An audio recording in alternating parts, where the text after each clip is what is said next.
शुरुआत में हम पढ़ेंगे फैक्टोरियल के बारे में। इसके बारे में फैक्टोरियल क्या होता है। फैक्टोरियल इसके दो निशान होते हैं, या तो फैक्टोरियल ऐसे लगा होता है या फैक्टोरियल ऐसे लगा होता है। अगर आपसे कहते हैं फैक्टोरियल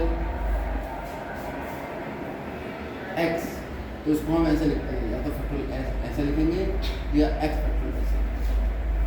आपको जिसमें सुविधा हो, क्योंकि कंप्यूटर टाइपिंग में ये वाला ज़्यादा आसान है, इसलिए मोस्टली किताबों में ये वाला निशान मिलता है, ठीक है। लेकिन फैक्टोरियल निशान ये भी होता है।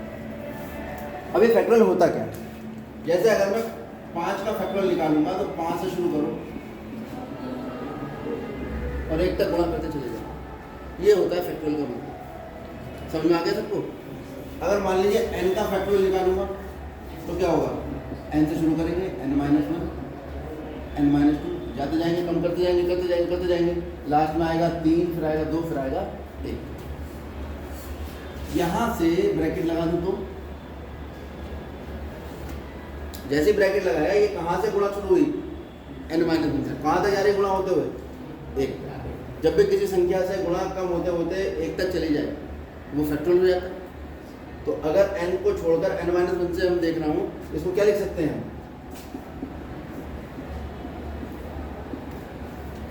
ये n-1 का फैक्टोरियल नहीं बन गया? 1 से लेकर गुणा रही है, 1 गुणा 2 गुणा 3 गुणा 4 गुणा 5, बीच में और भी आएगा।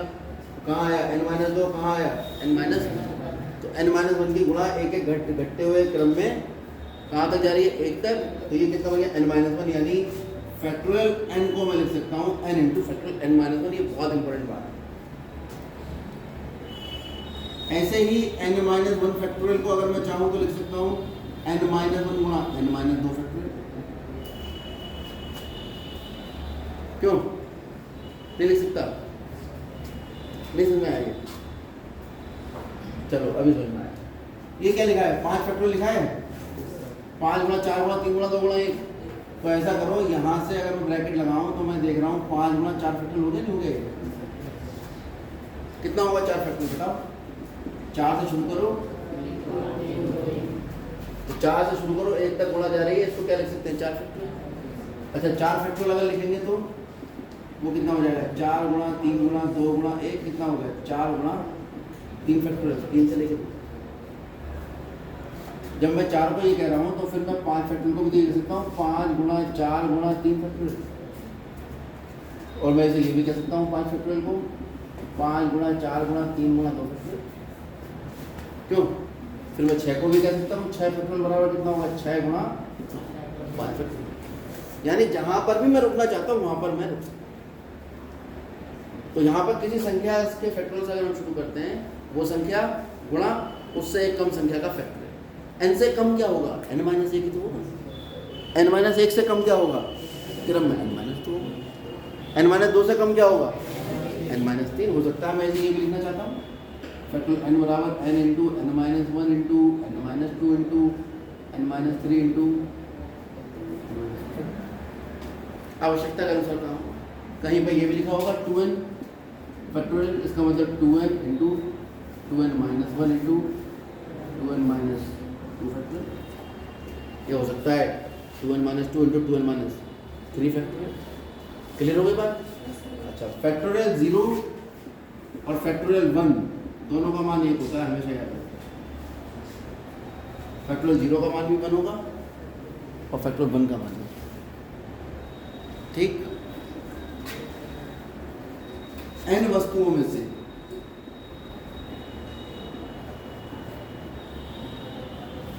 r वस्तुएं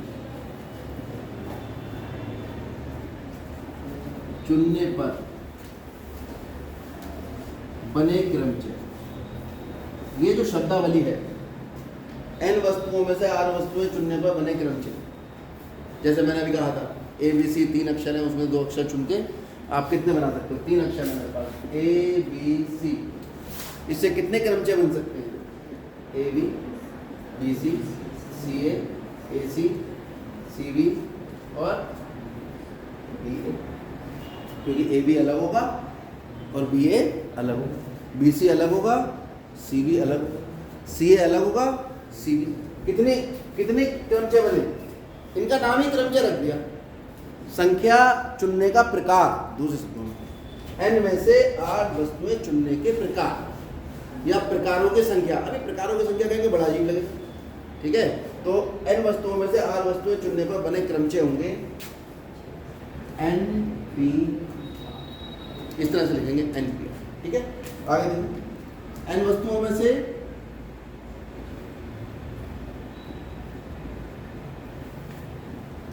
r वस्तुएं चुनने के संचय,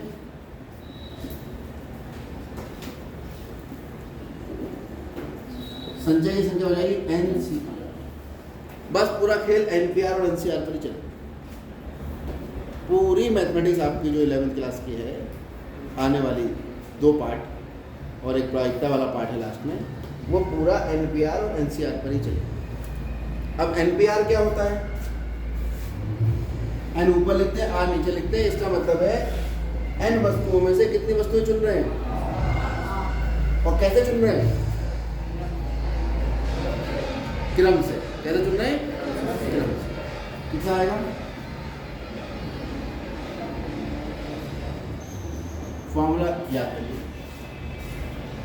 और n वस्तुओं में से अगर हम r वस्तुएं चुन रहे हैं तो कैसे चुन रहे हैं?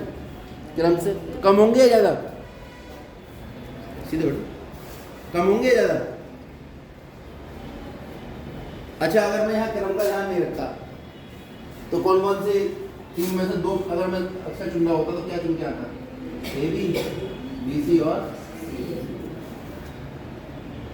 तो ये हैं आपके क्रमचय और ये क्या है? संचय। संचय को हम कहते हैं अंग्रेजी में कॉम्बिनेशन, और इसे कहते हैं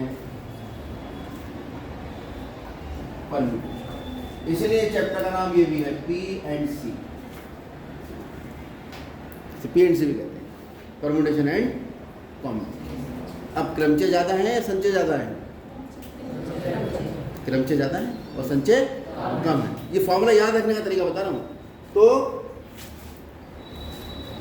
NPR इसे भाग कर दो R फैक्टोरियल से।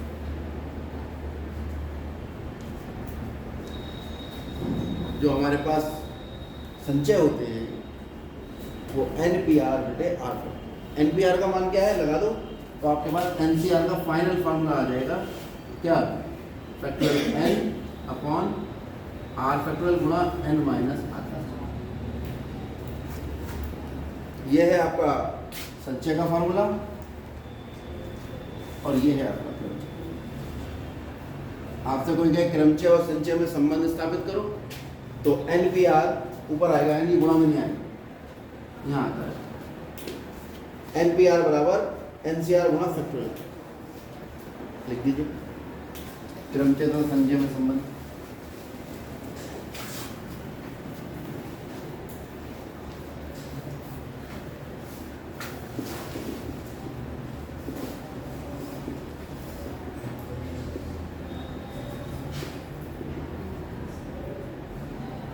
ये आ जाएगा NCR बराबर फैक्टोरियल R गुणा NPR।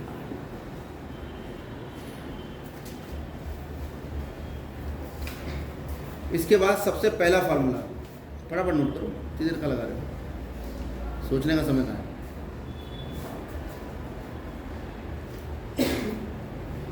अब एक फॉर्मूला देखो, NCR बराबर NCN माइनस R।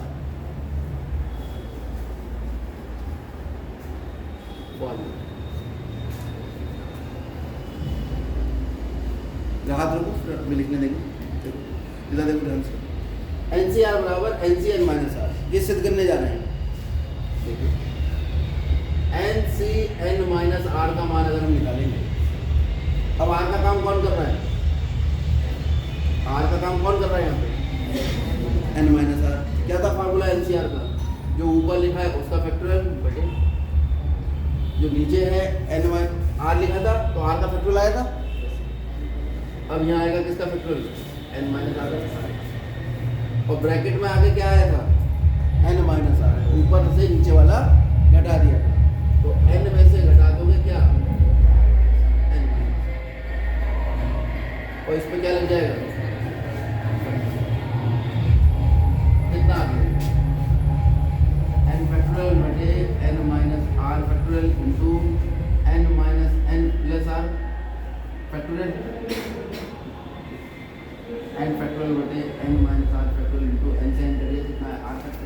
ये किसका मान है? यहाँ से देखो किसका मान है NCR लगा।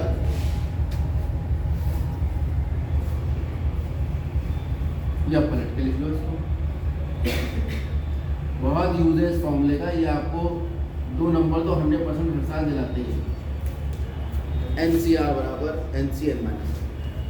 क्वेश्चन कैसे आता है इसमें? वो कहता है यदि NC8 बराबर NC4 या NCR तो R का मान ज्ञात करो। ना ये नहीं है, किताब के सवाल है। चलो किताब पे दे।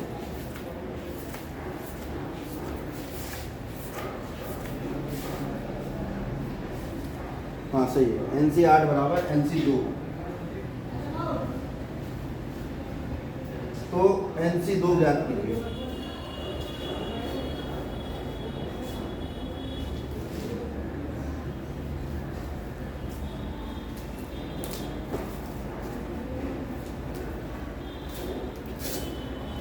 ये कैसा सवाल हुआ अभी?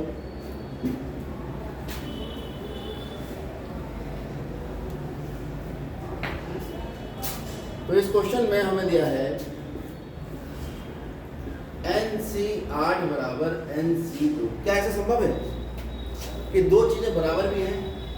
यहाँ n लिखा है, यहाँ 8 लिखा और यहाँ 2 लिख जाए? ये तो संभव नहीं होना चाहिए। जब दो चीजें बराबर होती है तो दोनों चीजें बराबर होंगी। यहाँ 8 है तो यहाँ भी 8 होना चाहिए। इसका मतलब कहीं ना कहीं कोई ना कोई गड़बड़ है। आप ये वाला फॉर्मूला जानते हैं क्योंकि NCR बराबर NCN माइनस। तो अगर आप NC8 का मान निकालोगे तो वो आ जाएगा NCN माइनस 8 आ जाएगा नहीं? अगर इस सूत्र का प्रयोग करो, ये सूत्र करता क्या है? NCR बराबर होता है NCN में से 8 घटा के R की जगह लिख दो। R की जगह क्या लिख दिया? इन दोनों का अंतर। ये आप पढ़ सकते हो कि हमने सिद्ध भी कर लिया। क्या है सिद्ध? नहीं, अरे सिद्ध तो क्या है? NCN माइनस R का मान मैंने अभी NCR के बराबर सिद्ध कर दिया। इसका मतलब NCR को आप लिख सकते हो NCN में से R घटा के R की जगह लिख सकते हो। आपके पास अधिकार आ गया। तो मैंने यही वाला जो फॉर्मूला था ये यहाँ प्रयोग किया। NC8 को मैंने लिख दिया NCN माइनस 8। अब आपको क्या दिया था? क्योंकि NC8 आपको बराबर किसके दिया था? NC2 के।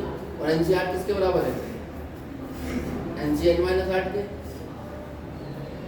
8 तो 2 के बराबर नहीं हो सकता, लेकिन यहाँ से साफ साफ पता लग रहा है N माइनस 8 किसके बराबर है? क्योंकि दो चीज़ें बराबर हैं। जब दो चीज़ें बराबर हैं तो इनके नीचे जो R लिखा है वो आपस में कैसा होना चाहिए?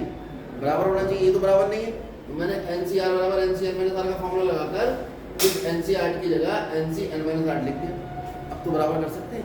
क्या आया यहाँ से?